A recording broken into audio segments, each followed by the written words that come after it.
Hello everyone and welcome to an amazing final round of Norway Chess 2025. We're going to show a couple of games and first one we're going to show is Arjun Erigaisi versus Magnus Carlsen. This is their classical game, and if you don't remember from the previous rounds, going into this round, everyone can still win the tournament except Arjun and Wei Yi. So of course Hikaru faced Wei Yi and their classical game ended in a draw, which means that Hikaru no longer can win the tournament. So that's 3 out. So who can win? Magnus can win, Fabi can win, and Gukesh can win. And Magnus was playing against Arjun, Fabi was playing against Gukesh. And the problem is, after Hikaru's game against Wei Yi finished, both Magnus was really looking terrible on the board versus Arjun, and Gukesh was also just dead lost against Fabi. But things can change, and we're gonna check out what changed pretty much very quickly on all of the boards.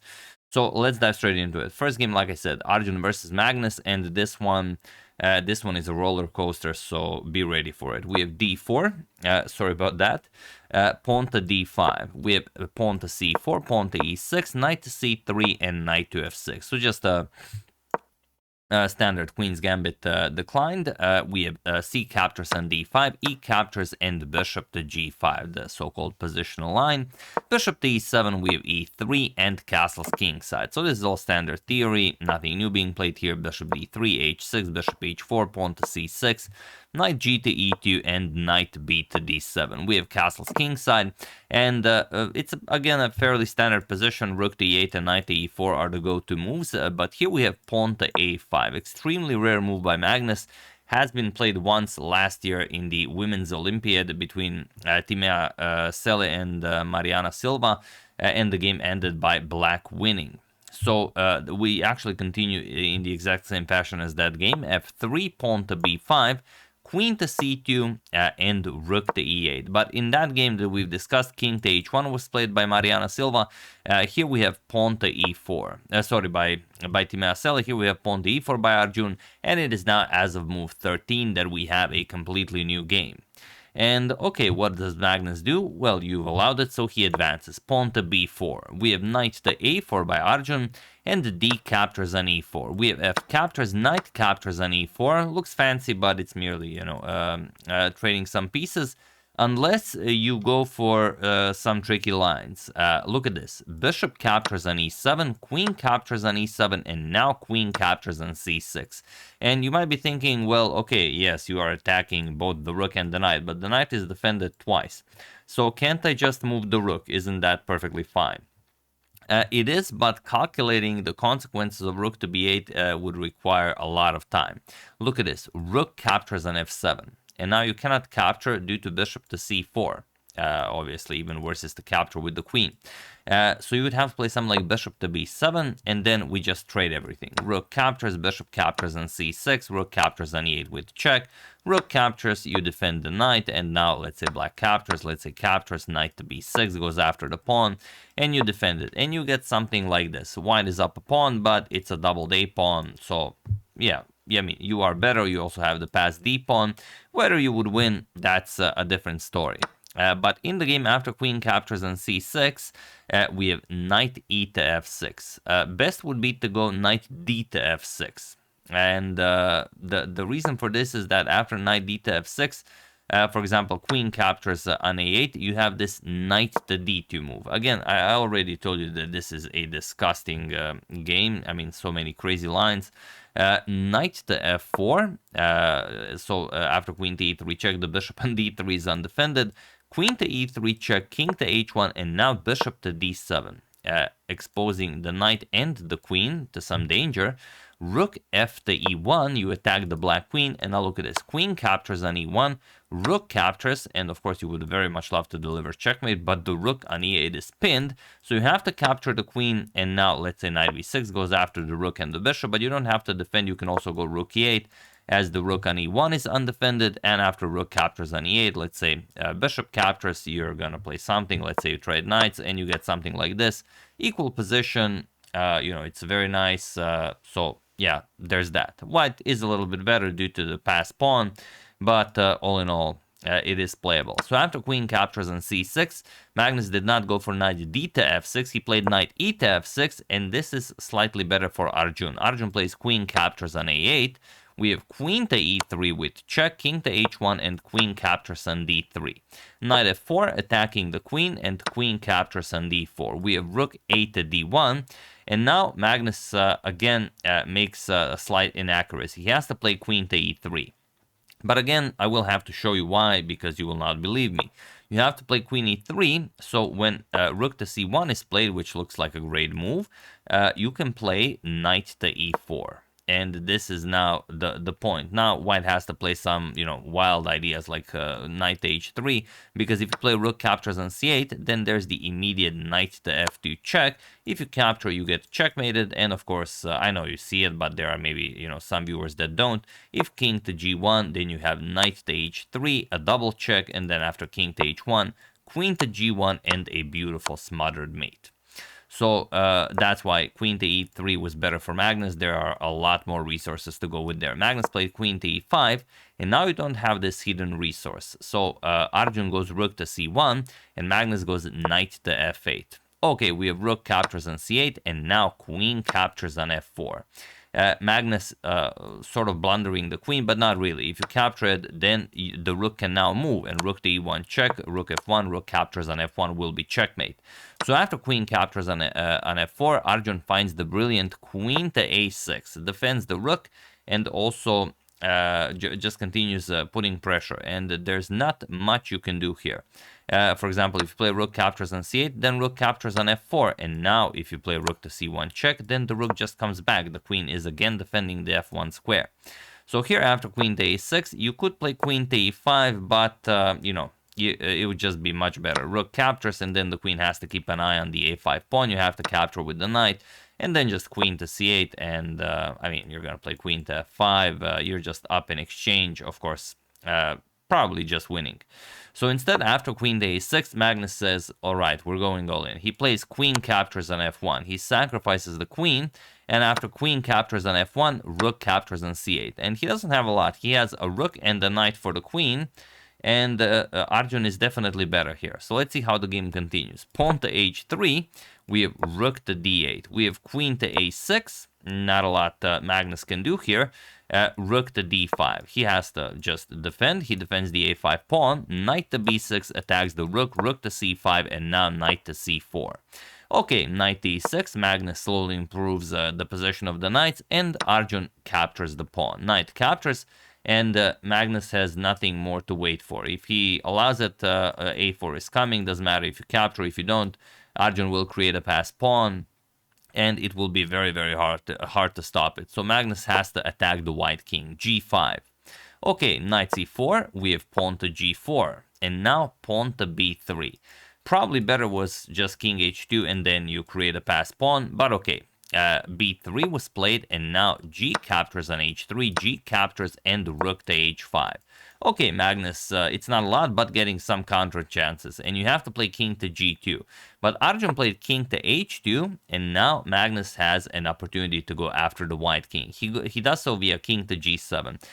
There was a lot of talk that sort of knight g5 is just brilliant winning. It's not winning, because of course white will not capture the knight. White will just play something else, and then it's a draw. But that's what's important for Magnus. He just has to do everything that he can not to lose this game. If he can draw, he gets a point, and then if he can win Armageddon, he's still in contention to win first place in Norway Chess. But yeah, it's a fun line. If you capture with the queen, then rook captures on h3 check, king g2, and now you give rook g3 check, because if you capture, then knight to e4 check picks up the queen, and if you don't, well, then it's just going to continue to be a repetition. Even if you go king f2, knight e4 check picks up the queen, or if you repeat, then you just repeat. So it's just going to be rook h3, rook g3, rook f3, and it's a repetition. But Magnus played king to g7. He has the knight defended, so he's going to play knight g5 next.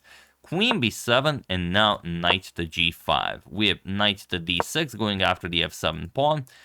Rook captures on h3 with check, king g2, and now rook to d3. Attacking the knight. Knight to f5 check, king g6, and knight e7. Magnus boldly goes forward with the king. Didn't work well against Gukesh, but it might work well against Arjun. And now queen captures on b5. There were better moves, but yeah, I mean, it's hard to say no to two connected pass pawns. But now Magnus is on the attack. Knight f to e4.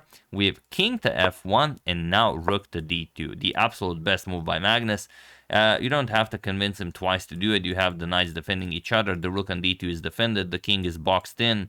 And now, if you're not careful, let's say you start advancing the passed pawn, all of a sudden, knight g3 check, king to e1, or g1, doesn't really matter, is met with knight to f3 checkmate. Or okay, if you go to g1, then you could even go knight to h3 checkmate. So that's the problem. Queen to b5 was played, now pinning the knight. And here, for those of you who haven't seen the game, I mean, it's just a beautiful position where Magnus is completely winning. But Magnus missed the next move. Can you find it? While I give you a couple of seconds, of course.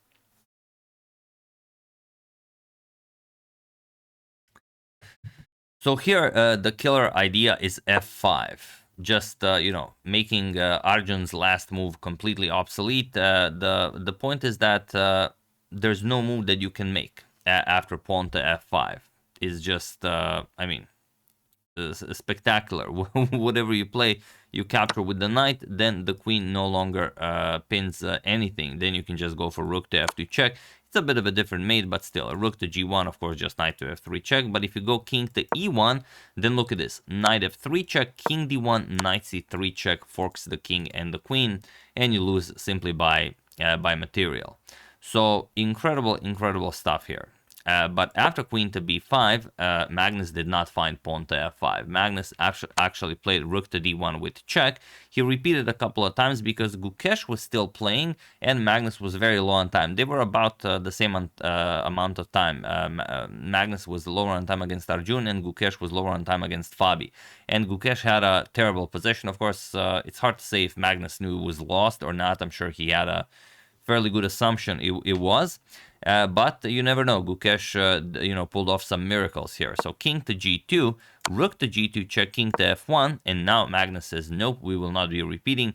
Even though pawn to f5 is still a win for him, he goes king to g4, which is still winning, but you have to, you know, again, play it to perfection, which you guys will have a chance to do.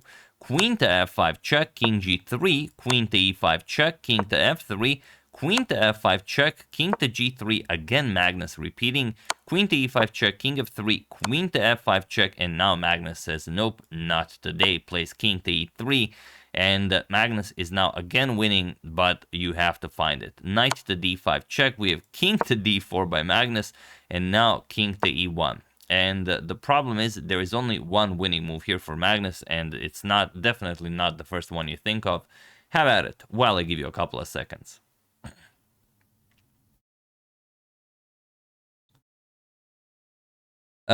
Rook captures on a2 is what Magnus played, and it's not winning. Rook to h2 is the winning idea. And the point is, if white plays the queen to d7, which saves white in all of the other lines, here it doesn't work due to knight to f3 with check. And now there's just not much you can do. If you go king to f1, rook to f2 is just checkmate. And if you go king to d1, then you go knight to f2 check, and then, okay, you can go to c1 or to e2, but let's say you go king to c1, then just knight to d3 with check, and after king to b1, there's rook to h1 check, and after king to c2, there's rook to c1 with checkmate. And if the king doesn't go to c1, if the king actually goes to e2, well, then you can just pick up the white queen. You're going to go knight to d3, deliver a check, king captures, and knight to e5, and you're going to fork the white king and the white queen. Or, you know, some of the other lines that are all completely winning. But after king to e1, Magnus did not find rook to h2. He was incredibly low on time, as you can see, 36 seconds on the clock. He played rook captures on a2. And now queen to d7, played very quickly by Arjun, and now there's just no good follow-up, because now if you go for knight to f3 check, let's say king to d1, you're going to play knight to f2 with check, king to c1, and knight to d3 check, king to b1, rook to b2 check, and king to a1, you're not in position to deliver checkmate. Knight to c2 or knight captures on b3, it would be checkmate. Your knight is just too far away, and if you prepare it with knight to d2, all of a sudden knight b4 check, and you start losing serious material. King to c3, queen captures on c3 check, king captures on b2, you just fall apart. So after queen to d7, rook to a1 with check, king to e2, rook to a2 check, king e1, rook e1 check, king e2, rook to a2 check, and king to e1. It was in this position on move 56 that the position was declared a draw by threefold repetition. So Magnus does not manage to win in classical, which means that if Gukesh wins in classical, Gukesh still also has a chance to become 2025 Norway champion. So we're gonna shift our attention to this position, because this is the position from the game Fabiano Caruana versus Gukesh Domaraju. Fabi just played queen to c5, and Gukesh played rook to e6. Very, very complicated move, but position is winning for Fabi. Fabi finds queen to c4. Now he threatens to capture the rook on e6, rook to d6. And look at this. Fabi has 6 minutes on the clock, Gukesh 15 seconds. And Fabi burns almost all of his time trying to figure out this position. And he plays bishop to e5, which is not the precise way to continue. Gukesh plays rook to d5, and now you need to play it beautifully to win the game with white. And I can even allow you to, I mean, if you guys want, you can always pause the video and try to solve it. But this is one of the positions that you really should, because you have to find queen to a6 check, and after king to b8, look at this, bishop g3. And now you have to play, and now the idea, of course, is that if black plays d2 and wants to promote the pawn to a queen, you have bishop f2. And that's it. Doesn't really matter what you do. If you go d1 queen, then just bishop to a7 with check. You have to go to a8, and then you will go bishop to whatever, bishop to d4 with check, and then the king will have to move, and then you go queen to a7 check. For example, king to c8, only move, queen to a8 with check, and now after king to d7, you will pick up the rook. Queen captures on d5 with check. After you move, you will go queen to e6 with check, king to f8, and now there are many moves that are winning, but you can also just start gobbling up. Queen captures on e6 with check, king to e7, and now queen to f6 with check. For example, king to e8, and now any pretty much move that you want to play. You can go queen to g6 with check. If a repetition is made, king to e7, then you can pick up this pawn as well. And it's two queens versus a queen, knight and bishop, but at some point you will have to put your king on an unfavorable square, for example king to e7, and now if queen e7, you will go knight to f6 with check, king to d8, queen to g8 with check, and no more squares for that black king or any of the other lines. But it's not what I'm saying, it's not easy to find. After this rook to d5 move, Fabi played pawn to f4 because he was also incredibly low on time. And now Gukesh played pawn to d2, and he's no longer lost. Now Fabi has to find the correct idea, which he does. He plays bishop captures on c7, but now it's Gukesh who messes it up. He plays d1 queen. And what you have to do here is play queen captures on c7, and then after queen captures on d5, you have queen captures on f4, check with a draw. King to g1, queen to e3 with check, king to f1, or you go to h2 and then it's a repetition, but if you go to f1, it's just checkmate. However, after bishop captures on c7, he played d1 queen, and now Fabi just captured on d8. King captures on d8 and knight to c3. He forked the rook and the queen, and here Gukesh resigned, as there is nothing more to be done here.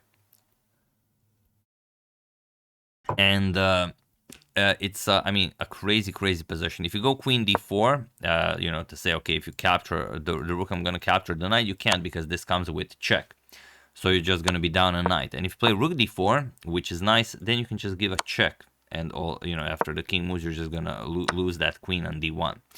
So Gukesh was very sad. He persevered, he survived an impossible position, and then he just, blundered in a single move. But yeah, I mean, it was a terribly difficult game, much like the one Magnus and Arjun played, and as Gukesh did not win this game, He in fact lost it. That means that Magnus Carlsen immediately, without even going to Armageddon, has won Norway Chess 2025. But for fun, I will show you the Magnus versus Arjun game. We're not going to deeply analyze it. We're just going to show some nice parts of it. Knight f6, c4. It's a rapid game, of course, as all Armageddons are. It's 10 minutes versus 7 minutes. Pawn to g6, and after knight c3, bishop g7, the king's Indian defense. e4, d6. They played pretty much the main line. Bishop e3, d5, knight c5, and queen to c2. Pawn to a5, stopping pawn to b4. We have knight to f3, and now knight to g4. Bishop to g5. Attacking the black queen, pawn to f6, bishop to h4, g5, and bishop to g3. f5, we have knight to d2, and now pawn to f4. Seems that Arjun blundered a piece here, but, it's already, a very, very known variation. Bishop captures, f3, attacks the bishop, also frees up the f2 square, bishop d7, and bishop to f2. So nothing new here. We have pawn to b6, b3, and pawn to g4 by Magnus. We have castles queenside by Arjun, rook to g8, and now king to b2. G captures on f3, knight captures on f3, and bishop to f6. Magnus just holding, not much that can go wrong for him here, but Arjun will try. There's nothing for him to lose anymore. He has a white against Magnus. He should go all out. Bishop to g4 by Magnus, and pawn to a3. We have queen to d7 and knight to b5. Okay, beautiful square for the knight. King to e7 and rook d to e1. We have rook to g7. Magnus ready to double up on the g file. And you should strike with pawn to b4. But Arjun played knight to d2. Which is, fine. It's not bad or anything. King to f7, and now pawn to g3. We have bishop to h5. G captures on f4. We have E captures on f4, and now bishop to d4, offering a trade of bishops. And you should just trade rook captures and then bring the other rook into the game. That's perfectly fine. Or you trade on d4. That's also fine. But Magnus played queen to h3, which makes sense as you have a knight on c5 and you have a lot of pressure on that b3 pawn. But now Arjun plays bishop captures on f6, rook captures on g1. You could also capture on f6 first. Magnus decides to trade first, rook captures on d1, and now king captures on f6.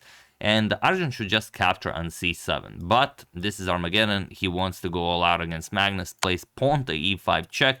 Frees up the king from going after that h7 pawn. And Magnus should play d captures on e5. It looks ugly because after queen captures on h7, how do you stop the attack? Queen g7 is coming, but there's bishop g4. You stop the rook from having any influence over the g file, and you offer a queen trade. And if queen captures on c7, now you have this queen e3 move. And it's the only move, like bishop g4 followed by queen e3, is the only line that saves Magnus here. Because you're attacking the knight, this will come with check. If the knight moves, you have queen captures on b3 with check, and that's enough resources to get a draw. So after e5 check, that is what Magnus should do, but Magnus played king captures on e5, and now Gukesh is just completely winning. Arjun plays queen captures on h7. It's already very late here in Croatia. And now it's a little bit different because Magnus does play bishop to g4, which worked in that line, but here it's just mate in 2, which would not be possible with, of course, the king somewhere else. Queen to g7 check, king to f5, and now Arjun finishes it off with a beautiful knight to d4 checkmate. So checkmating Magnus on f5, so really in the middle of the board, beautifully done by Arjun. It doesn't improve his standings in the tournament, but, at least you get to beat Magnus in the final game in the tournament. And now let's turn our attention to the standings. So these are the final standings of the Norway Chess 2025. Magnus Carlsen wins the tournament with 16 points. Absolutely incredible. Half a point ahead of 15.5 Fabiano Caruana and Gukesh 14.5. So Gukesh was, close. He equalized had he, gone into Armageddon and then won Armageddon. He could have done it, would be also 16 points, so he would force tiebreaks against Magnus. Arjun 13 and Wei, sadly in last place with 9.5, but as you've seen, he played some beautiful chess here. And as I always say, in a super tournament, a super grandmaster will always be last. So yeah, that's the game. Hope you guys enjoyed it, or rather those were the games. Hope you enjoyed this short coverage of the tournament. I enjoyed it immensely, even though it was pretty hard to follow, pretty hard to cover, because there are no easy days, there are no draws. Every draw is followed up by an Armageddon. I enjoyed it thoroughly, and hopefully you guys have as well. Sorry for a bit of a longer video, but I wanted to, show everything that mattered. If you guys want, we could also check out the Hikaru versus Wei Yi game, so share that in the comments. So, thank you all. I will see you soon. And of course, I would like to thank Robert Taratun, Carlos Salinas, London Initiative for Safe AI, Ricardo Paulin, and Richard Schwartz for your contribution to my channel. Thank you a lot. I really appreciate it. As usual, you can check 2 of my previous videos here. Thank you for watching, and I will see you soon, continuing to check up on your wonderful suggestions and whatever else happens in the chess world. Thank you all. I will see you soon, and have an excellent rest of your day.